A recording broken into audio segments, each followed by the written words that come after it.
Arta, Zane, Evija, Jevgēnija, Marta, Anda, Jolanta, Ieva, Daina, Inta, Natālija, Ārija, Liene, Evita, Ilze, Vija, Bulduru, Audējas. Visas vieno kopīga mīlestība uz aušanu. Katrai sava ikdiena, savs darbs, rūpes, ģimene, bet šeit ir kā otrās mājas, kur viens otru uzklausa, atbalsta, palīdz. Tveram kopā būšanas mirkļus, kad viņas dalās savās veiksmēs un neveiksmēs, apspriež jaunas idejas, jautā padomu un kopīgi priecājas. Un jau atkal tiek kalti jauni plāni, kāds audekls taps nākamais, kādā secībā sēdīsies stellēs. Tādēļ šādi atpūtas mirkļi nav bieži, jo dāmas nevar nosēdēt rokas klēpī salikušas.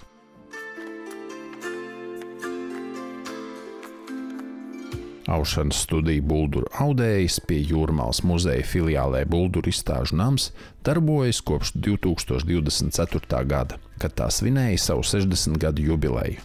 Tai veltītajā izstādē apmeklētāji varēja redzēt daudzveidīgās tehnikās studijas dalībnieču rokām darinātās dekoratīvās segas, pārklājus, paklājus, lakatus, dvieļus, aizkarus un citas tekstīlijas.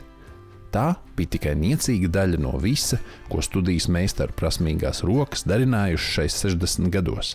Skanēja mūzika, klaudzēja stelles, pulcējušos uzrunāja svarīgas amatpersonas, ar ziediem un diplomiem tika sveiktas studijas dalībnieces un atzīmēti sasniegumi. Prieks bija gan pašām Audējām, gan viņu ģimenēm un daudzajiem viesiem, kas šo izstādi apmeklēja.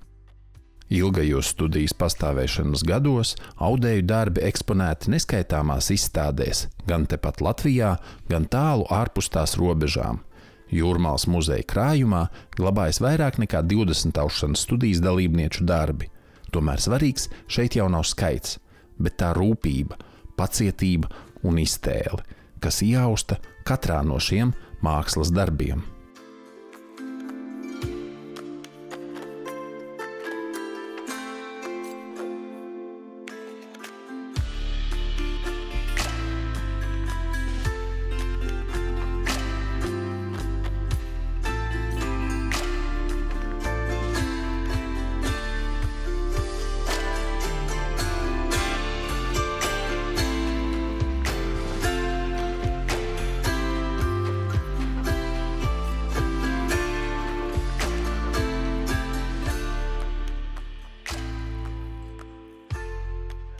No raibajām prievītēm, rakstainajām jostām, krāšņajiem lindrekiem līdz rūpīgi nostrādātiem galdautiem, ornamentālajām villainēm un šatiera segām. Latvijā aušanai ir senas tradīcijas. Šis gadu tūkstošiem senais amats vienmēr ir bijis godā. Senāk audeklus auda, lai gatavotu ikdienas un svētku drānas, gultas veļu, segas un daudzas saimniecībā nepieciešamās tekstīlijas, maisus, grīdceliņus, zirga deķus. Ja vasarā visa zemnieku ģimene bija noslogota lauku darbos, tad ziemās petrolejas lampu gaismā māju piepildīja steļļu klaudzēšana.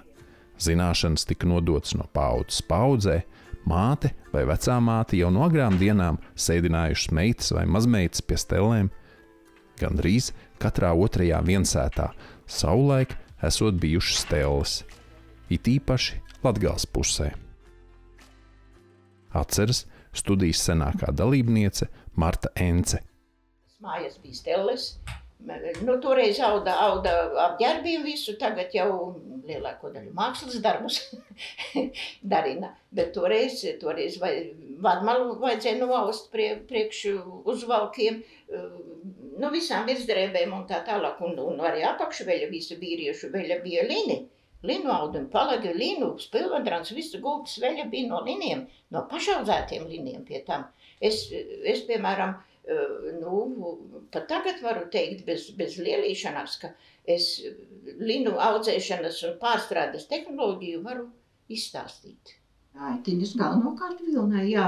Dzirpa vilnu un māte pārstrādāja, mēs Mums bija visiem pašu vilnas austi zēnie puikām bija uz valciņi, kostīmiņš viss bija, gultas segas viss bija austas, gan biezas, ko sekties, gan svētkos šatieru segas saucamās ar tām skaistajām svītrām. No tumšas krāsas līdz pašai, šatieru segas noteikti bija jābūt. Šatieru segām, ko svētkos sevišķi uzsekt. Galdauti uz svētkiem vienmēr galds pārklāts ar rakstainu galdautu. Līgavai bija jābūt, lāde bija, taču vēlāk jau skapji, bet lāde bija jābūt pilnai tā, lai aizbraukusi varētu saklāt gultu, jo, ja nebūs līgavai līdzi pūrā palagi, spilvendranas un spilveni un gultas segas, tad vīra māte, kā jau dziesmā dzird, ka pataisīs vedeklai to nātru gultu, ja nebūs viss līdzi. Tā ka jābūt viss kā pieko vīramātei tūliņ, kad aizbeda pūru, jāiedot vīramātei sega, bieza sega, plānāka sega, tāda jau grazna sega, un cik tu tie palagi spilvens un spilvendrāna bija vīramātei jādod. Maisu ar labībai un kartupeļu maisus vajadzēja, un to taču vajadzēja aust. Aust tos maisus un ar zināmu strīpu skaitu, lai būtu saprotami, kur ir kartupeļiem, kur ir kārtībai bija jābūt, kur ir labības maisi un kur ir kartupeļu maisi. Tas laiks, kad bez stelēm un audējiem nevarēja iztikt neviena mājsaimniecība Latvijas laukos, ir sen pagājis.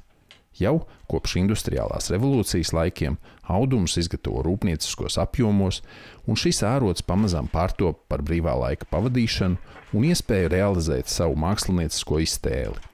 Mākslas aušana Latvijā veidojās līdz ar latviešu profesionālo lietišķo mākslu un 20. gadsimta sākumā izvirzīto aksiomu par visaptverošu vides un telpas dizainu, kur tekstīlīs iekļāvās vienotā interjera kompozīcijā. Akcentēts tika latviskums, īpaši izceļot latviskās kultūras tradīciju saglabāšanu. Šo ārodu padziļināt varēja apgūt lauksaimniecības skolās. Pilsētnieka aušanas prasmi varēja apgūt dažādos rokdarbu un aušanas kursos. Padomju okupācijas gados tautas daļamatniecība tika veicināta saskaņā ar ideoloģiskajām nostādnēm, cenšoties radīt mākslu nacionālu pēc formas un sociālistisku pēc satura. Tomēr, ja tēlotāja mākslā socreālisma tendences ieviest izdevās vienkāršāk, tekstilmākslā tās parādījās reti. Savu uzplaukumu tekstilmāksla Latvijā piedzīvo pagājušā gadsimta 60. un 70. gados. To īpaši sekmē 1961. gadā pie Mākslas akadēmijas Rudolfa Heimrāta izveidotā tekstilmākslas nodaļa, kur tiek skoloti nevis audēji amatnieki, bet tekstilmākslinieki. Bulduru audēju studijas pirmsākumu meklējam 1964. gadā, kad Priedainas kultūras namā nodibina aušanas pulciņu, kura vadību uzņemas tautas daļamatna meistere Margarita Kalniņa. 4 gadus vēlāk tas pārceļas uz Slokas papīra fabrikas, tad Lielupas, bet 1984. gadā uz Bulduru kultūras namu.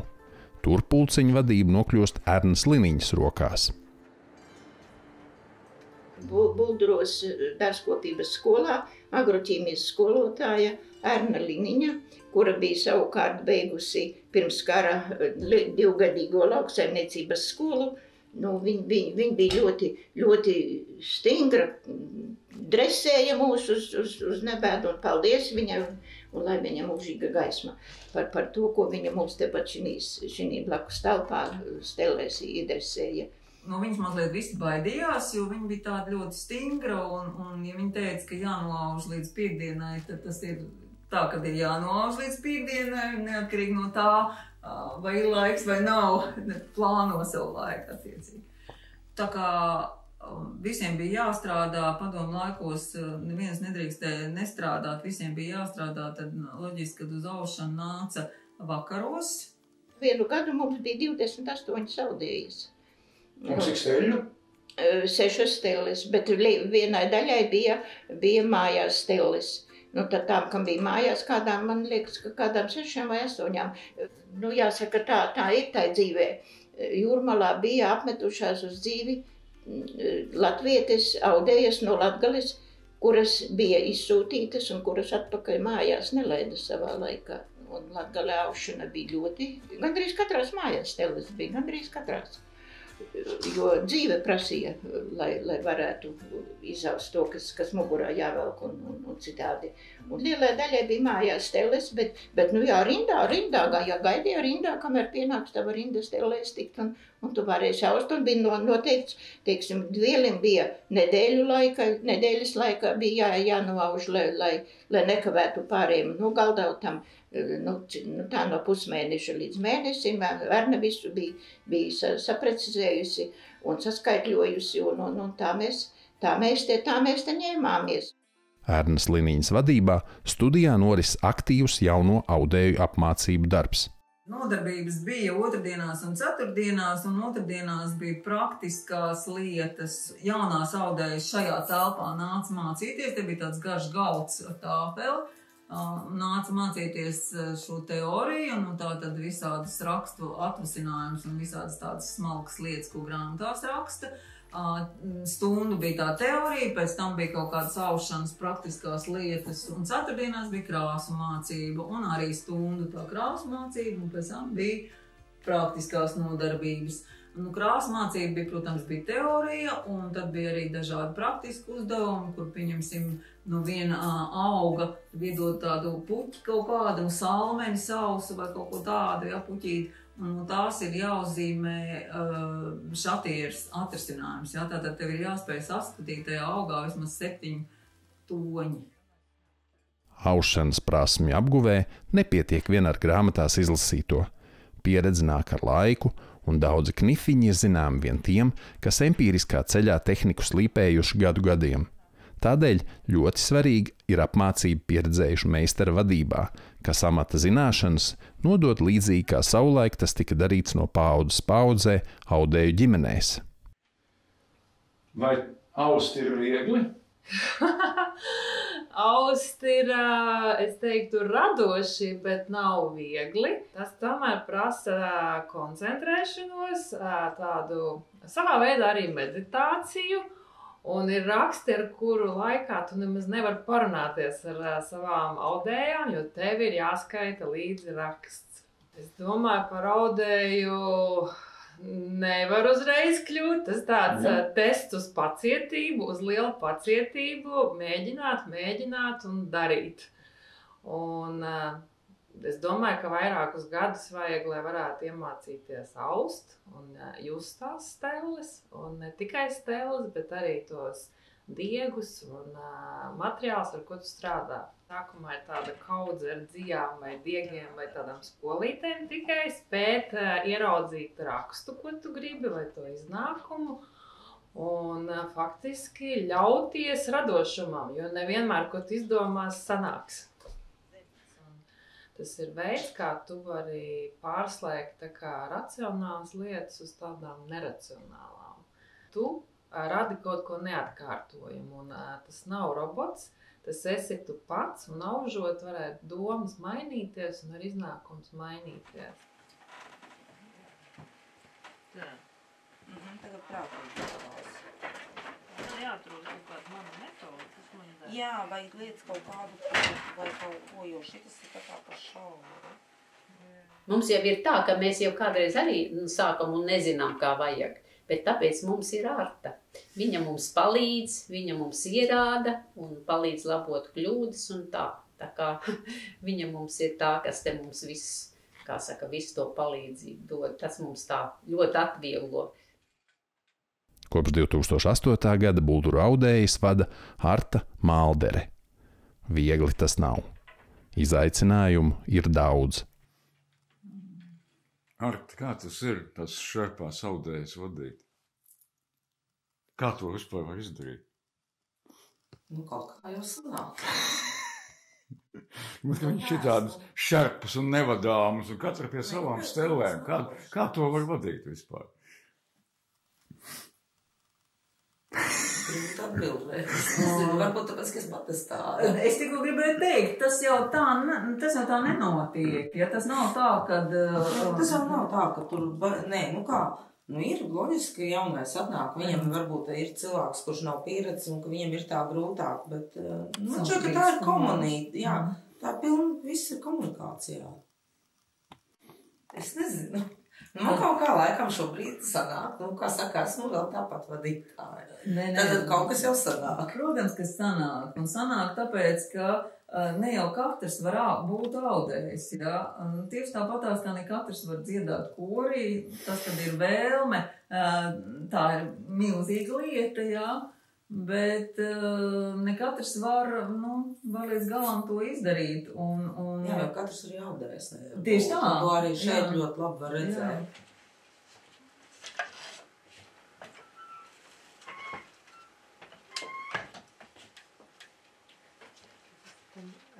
Nu, reku viņš ir, bet... tas arī laikam ir tas. Nē, tas nav tas. Šitas ir tā vaļīgi. Tas ir tas mezgls. Šitas arī parādi. Jā, visu jādara.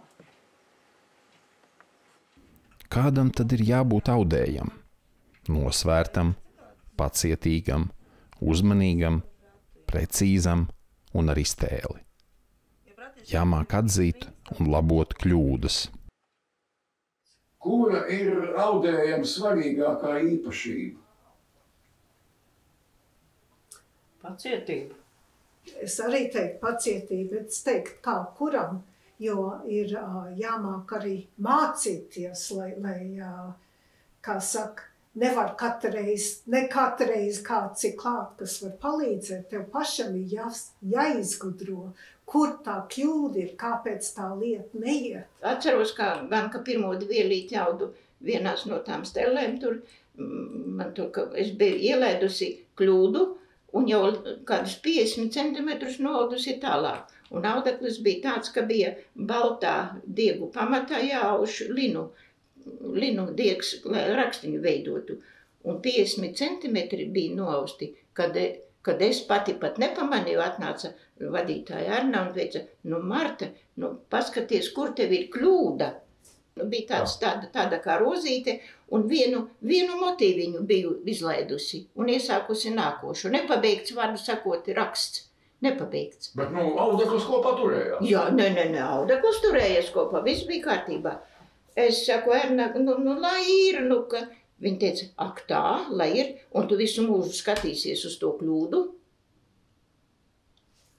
Viss, 50 centimetri. Raudādama, divreiz ilgāku laiku nosēdēju ārdīdama ārā, nekā noaudu tos 50 centimetrus, divreiz ilgāku laiku, tāpēc, ka linu pavediens un kokvilnas pavediens, linu pavediens, un tad tur sapinās, un tad tur... Es tiešām raudādama, nopuņķojusies tur, bet es to izdarīju, un tad viņa teica, viss pietiek, nav ko raudāt, tev ir audējas roka, tu būsi audēja. Piņķerīga lieta tā aušana. Lai tiktu pie iecerētā rezultāta, ir jāievēro gan rakstītie, gan nerakstītie noteikumi. Jebkurš sīkums, kas ir palaists garām, uzpeld, un tad viņš pēc tam ir jālabo. Tā kā tas ir...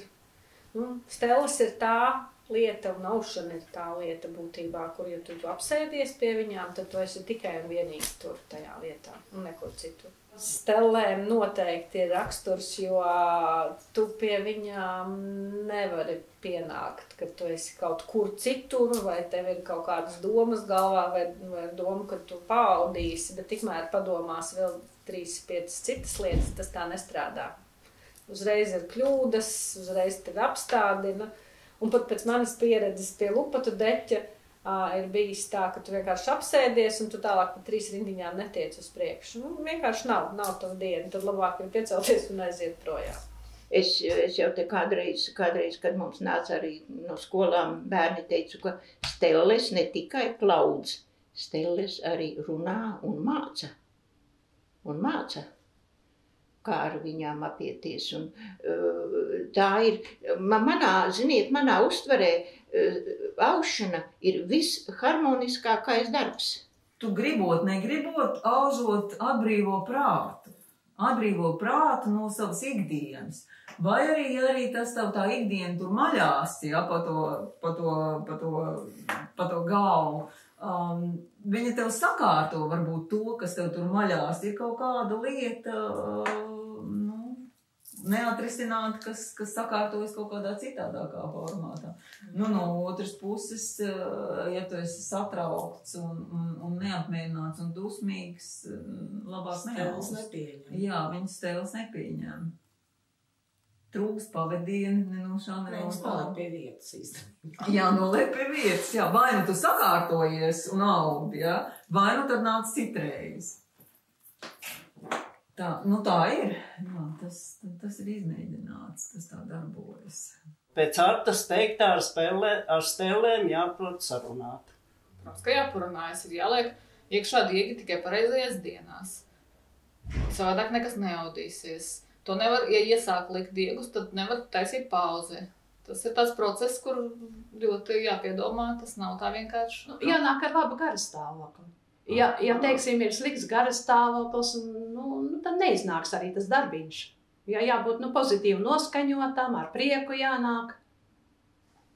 Jo negribot, neiznāks nekas. Ja tā ar dusmām, vajag ar prieku nākt. Tas ir tā kā meditācija. Citi nodarbojas ar jogu, un citi nāk un nodarbojas ar diegiem. Attīra prātu. Bet ja visu ievēro, tad taču ir viegli tikt pie kārotās segas vai dvieļa. Kā alšana, process aust ir vienkārši process. Process salikt diegus, lai pareizs raksts, pārsiet paminas stēlēm. Tas ir sarežģīti. Bet tieši mehāniski noaust auduma gabalu, tas ir vienkārši. Bet vai katru cilvēku var iemācīt aust? Jā, es domāju, ka jā. Tas ir, ja tā ļoti, ļoti šauri to tver. Tas ir sēdēt pie stellēm un vienkārši laist diegu šurp turp, jā. To var iemācīt. Tas nav tik sarežģīti, bet tas nav tas sarežģīti. Tas ir tikai, ko cilvēki redz pa īstam. Cilvēki nekad nevar iedomāties. Kam vispār tas, kas redz to pirmo reizi, viņš pat nevar iedomāties, kas aiz tā visa stāv. Tas ir tikai tā, kā saka, aizberga redzamā daļa tā ir. Daži to sauc par programmēšanu vispār stēles iekārtot. To ne katrs pat spēja iemācīties saprast vispār to principu. Tā jau var aust un nemaz īsti nesaprast. Teiksim, ja vadītāji pasaka, dari šitā, iekārtot stēles, to jau var izdarīt tīri mehāniski, bet lai saprastu, tur jābūt ir skaidrai galvai ļoti. Kādu var teikt, ka cilvēks ir iemācījies lasīt, bet tad, kad viņš lasa, bet tad, kad viņš saprot, ko viņš lasa. Un šeit ir tāpat. Jūs varat iesaisties stēlēs un aust, jā, bet tas jau nenozīmē, ka jūs esat audējis. Kas ir audums? Tā ļoti vienkāršot runājot, krustoti diegi. Kā tad top audums? Cik reižu pavadiens iziet caur audēju rokām?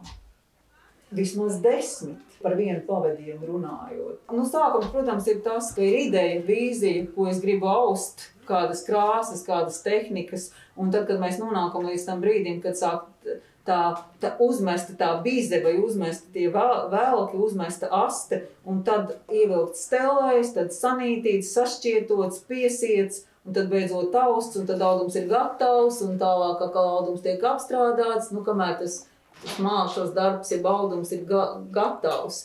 Es katram pavadienam pieskaros aušanas procesā vismaz 10 reizes. Lakatā ir 800 dievu. Katrs diegs manām rokām cauri iziet 10 reizes. Ja mēs runājam par galdautu, tie ir 2,5 līdz 3,000 dievu. Katrs tas pavadiens ir izgājis caur manām rokām. Kas tad tas ir? Tā ir vēsele, mēs sasienam. Kāpēc tad tādu vēseli tā jāsasien? Lai stēlēs varētu ielikt, un tad diegi pareizi krustotos. Tā, viss. Sāc samūrēt.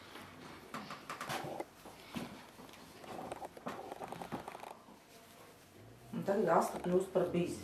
Tur katra procedūra ļoti svarīga. Lai audekļi būtu ērti aust, vajadzēja noturēt to mēs par bizi saucām to visu velku kopumu, kas uzvilkts. Teiksim, ja tev ir tur 20 metri vai ne uzvilkti garumā 20 metri un pavisam platumā ir nu, vismaz 800 diegu. Un katram diegam ir sava vieta. Katram diegam sava vieta. Un ievilkt tos tellēs un sanītīt pa nītīm, kurā atstiņā, kurš diegs jāver. Tas ļoti, kā jau teicu, viens diegs nevar izdarīt. Tā aušana tik tā pat vieglākā daļa. Jā, tā ir vieglākā daļa. Sēd un brauc. Sēd un tik nu, jāzina, protams, kur paminas pēc kārtas, bet nu, tas ir uzzīmēts, tas jau tur tā ir pati vienkāršākā daļa. Un tad tik, kā teica, sēdi un svilpo. un šaudi atspoli uz vienu pusi uz otru, bet audekli iekārtošana ļoti. Jo tur es, kā jau teicu, katrs diedziņš ir savā vietā, un ja diedziņš nav savā vietā, augsts, tas audeklis ir sapulgāts, kā mēs teicām.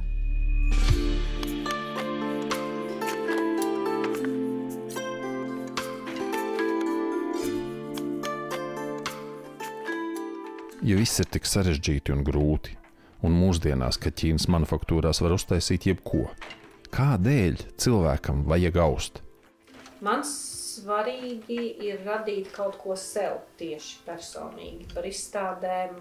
Protams, ja es piemēram justu arī un studijas vadītāji justu, ka mans darbs ir tā vērts, tad būtu skaisti būt izstādē, bet primāri tas ir tas, lai man sniegtu gandarījumu un man būtu prieks par to, ko es esmu izdarījis.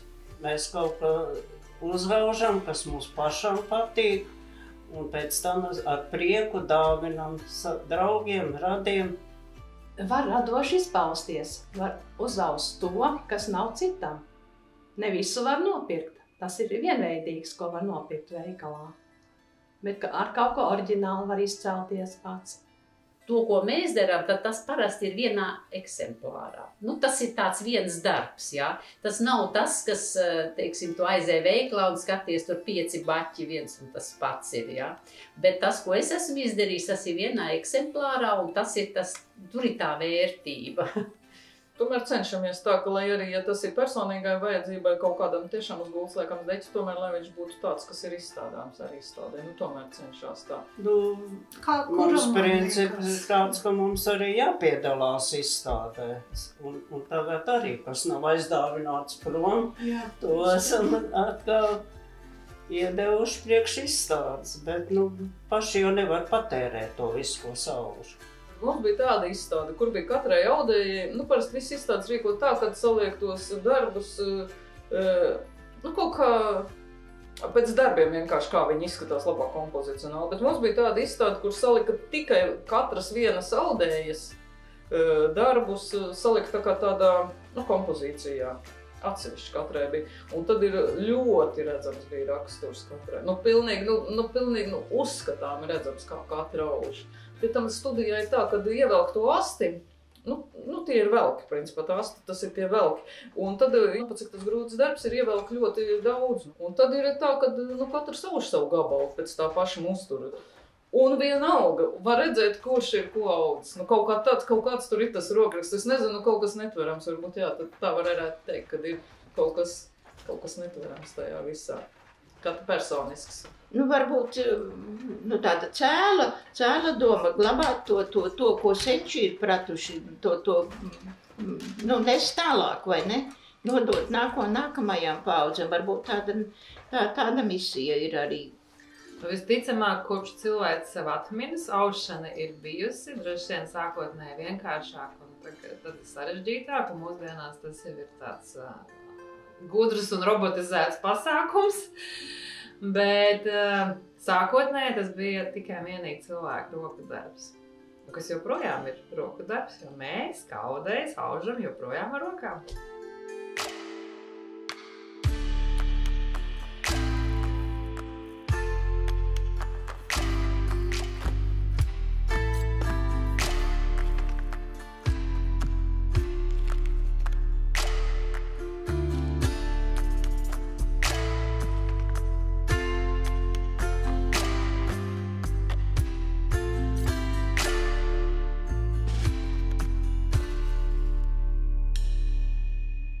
Tā nu dzīves prieki, skumjas, veiksmes un vilšanās, zaudējumi un uzvaras tiek ieaustas liktenī un audumā, kā krāsains dzīpars, kā košs raksts, kā negaidīts musturs.